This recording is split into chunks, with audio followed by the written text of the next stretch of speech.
My daughter-in-law called me 40 minutes after we lowered my son into the ground, and the first thing she said was, "Robert, I need you to know that Marcus changed everything 3 days before the accident, and Danny doesn't get the boat, the cabin, or a dime of the business. I already talked to a lawyer about contesting it." I said, "I know, Karen. I was there when he signed it." She went quiet in a way I want you to remember for the rest of this story, because that particular silence is going to come up again. My name is Robert Hensley. I am 68 years old, and I live outside Asheville, North Carolina, in the house I built with my own hands, starting in 1987, the same year my son Marcus was born. I spent 41 years as a general contractor, the last 26 of them running my own company, Hensley Builders, before I handed the reins to Marcus and stepped back to what my wife Diane used to call supervisory retirement, which meant I still showed up on job sites twice a week whether anyone needed me there or not. Marcus died on a Thursday in April, on Highway 25 in the rain, when a logging truck lost its brakes coming down the grade past Fletcher. He was 39 years old.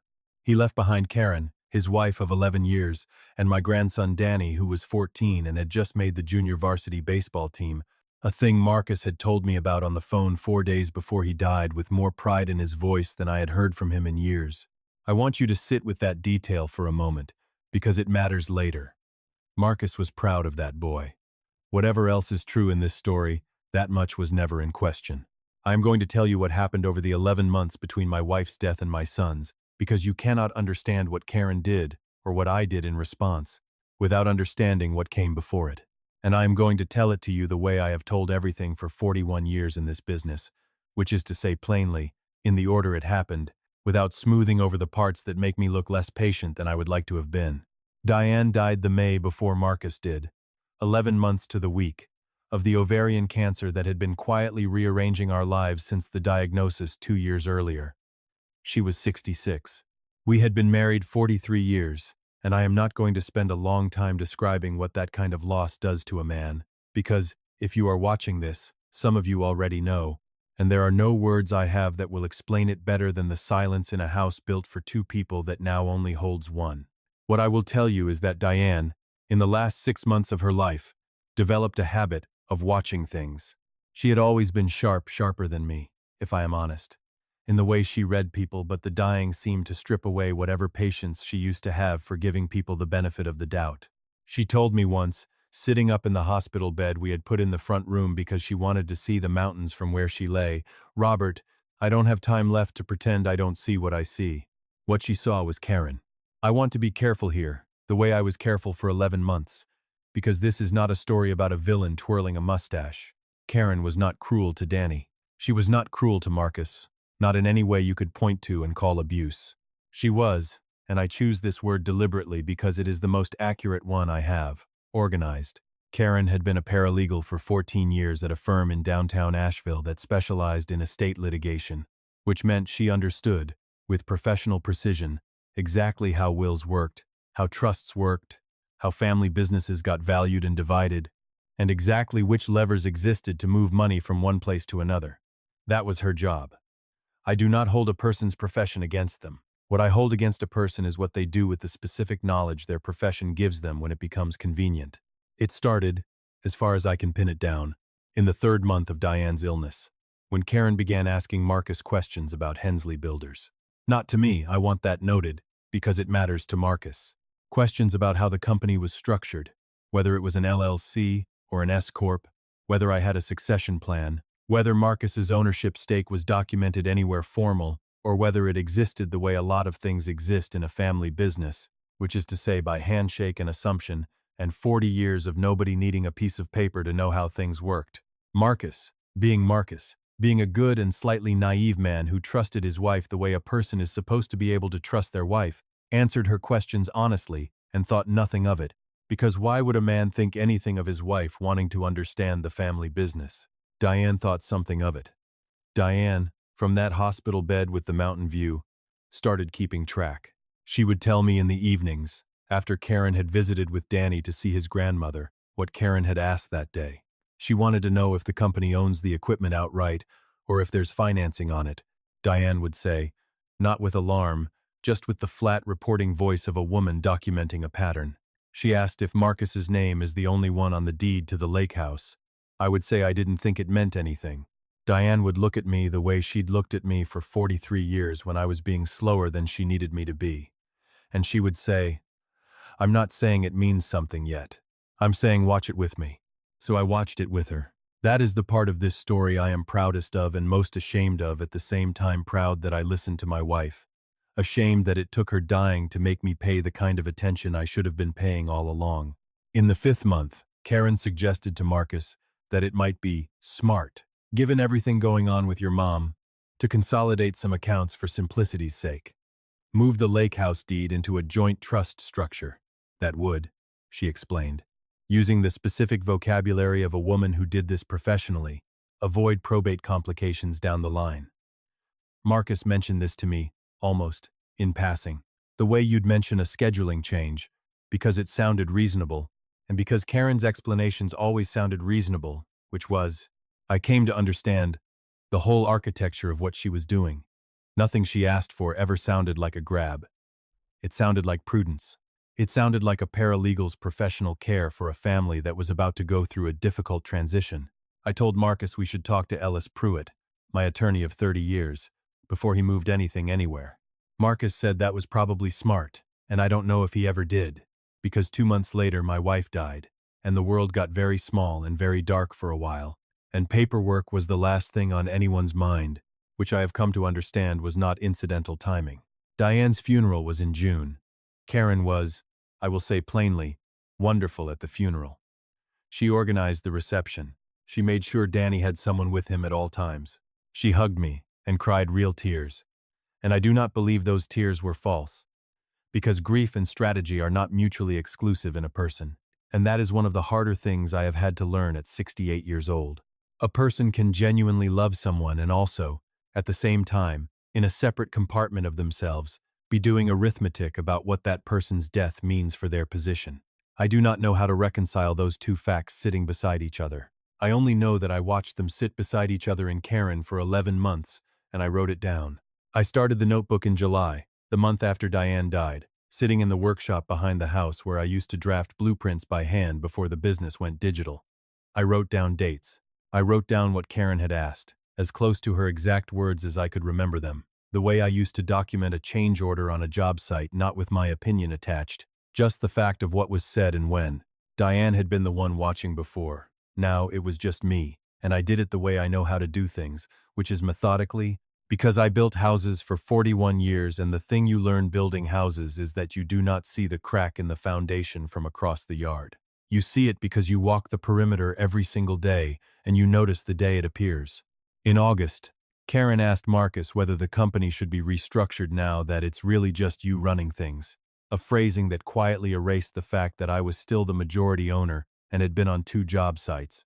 That same week, in September, she brought up, at a Sunday dinner, unprompted, a story about a friend of hers at the firm whose father-in-law had died without a clear succession plan, and how the business had nearly been lost to a legal dispute among siblings.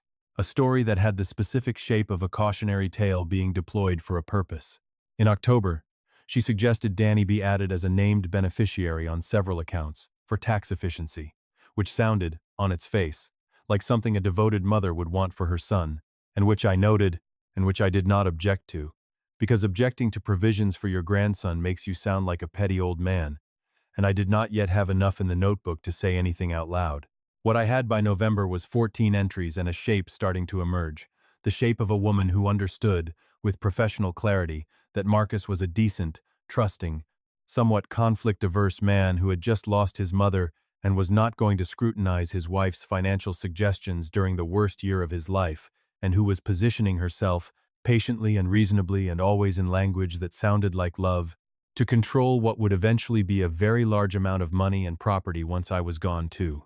Since I was, after all, 68, and a widower, and she said this to Marcus, who told me about it later with a strange look on his face. Not going to be around forever either, and we should be thinking ahead for Danny's sake.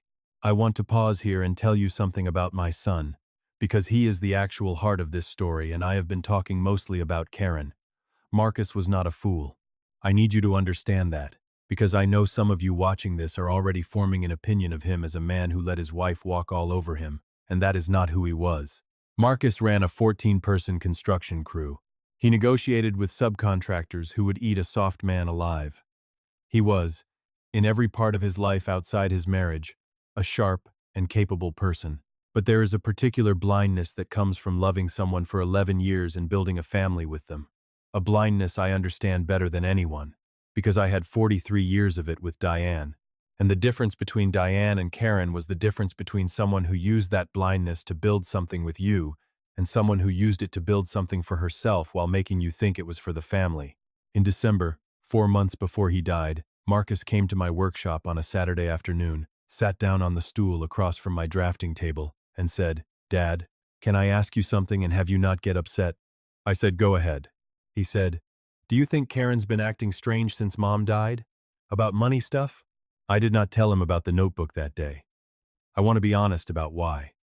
I did not tell him because I did not yet know if what I was watching was a pattern or a coincidence stretched across a hard year, and I had learned from 41 years of reading contracts and change orders that you do not accuse a man of cutting corners until you have measured the wall yourself.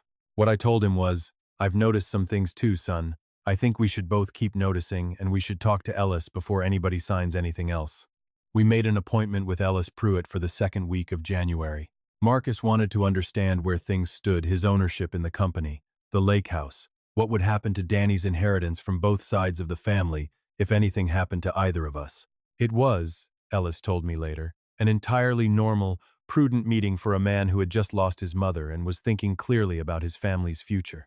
Karen was not invited to that meeting, and Marcus did not tell her about it, which I understood, when he told me so afterward, as the first real crack in the thing that had been sitting between them since summer. At that meeting, Ellis walked Marcus through what existed on paper and what did not. The company was still structured the way it had been for 20 years, with me as majority owner and Marcus as minority owner, with an operational agreement that made him de facto president. An arrangement that had never been formalized, the way Karen's questions had assumed it would eventually need to be. The lake house deed was still in my name alone, something Karen did not know, because I had never gotten around to transferring it to Marcus the way we'd always talked about doing, someday, and someday, as it turned out, had not yet arrived, which is the only lucky accident in this entire story.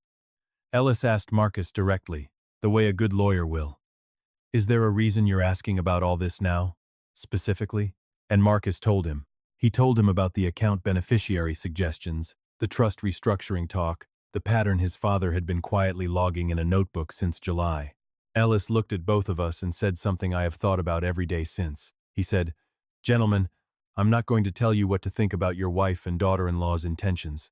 That's not my job, and it's not fair for me to guess at somebody's heart from a list of financial questions. What I can tell you is what the paper says right now, and what it would take to change it, and I'd strongly recommend that whatever changes get made from here forward get made with full transparency among everyone involved, including Karen. Secrets are how families end up in the kind of litigation my firm handles for a living." That was in January. Marcus took that advice seriously, in the way Marcus took everything seriously, once he'd decided to pay attention. He didn't confront Karen. He didn't need to. Not yet. What he did was begin, quietly and without drama, to formalize things that had always existed only as family assumption, his ownership stake in the company in writing, a will of his own that named guardianship and asset distribution clearly for Danny's sake, a conversation with me about updating my own will so that certain things, the lake house specifically, which Karen did not know was still in my name, would pass to Danny directly through a trust that Karen would not administer, rather than through Marcus's estate where it would become, upon his death, subject to whatever marital arrangements existed between him and Karen. I want to be plain about something, because I know how this sounds. This was not an act of hostility toward Karen. Marcus said this to me explicitly, sitting at my kitchen table in February, and I believe him completely. He said, "Dad, I still love her. I think some of this is real, and some of it is her being scared about money in a way I didn't understand, until I started paying attention. But I need Danny protected no matter what happens between us, and I need to know that if something happened to me, this wouldn't turn into the kind of mess Ellis was talking about. He was not planning a divorce. He was not accusing his wife of anything to her face. He was doing what any prudent man does when he notices a crack in a foundation, which is not to burn the house down, but to go get it looked at by somebody qualified before it gets worse. We finalized the paperwork in March, 5 weeks before Marcus died. The lake house would pass, upon my death, into a trust for Danny, administered by Ellis's firm, rather than by either parent. 1. Parent, accessible to Danny at 25, or for approved educational and medical expenses before then.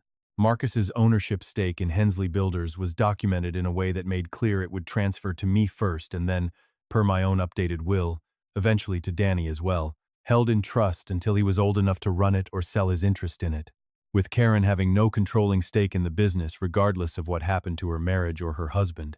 None of this touched what Karen and Marcus owned jointly as a married couple, their own house, their own accounts, the life they had built together. What it touched was specifically, deliberately, the assets that had come from the Hensley side of the family, ring-fenced for Danny, in a way that no one, not Karen, not anyone else could ever restructure, question, or redirect. Marcus told Karen about none of this before he died. I have turned that fact over in my mind more times than I can count, because I think, had he lived, he would have told her eventually, in his own way, on his own timeline, the way he told me things at his own pace his whole life. He did not get that chance.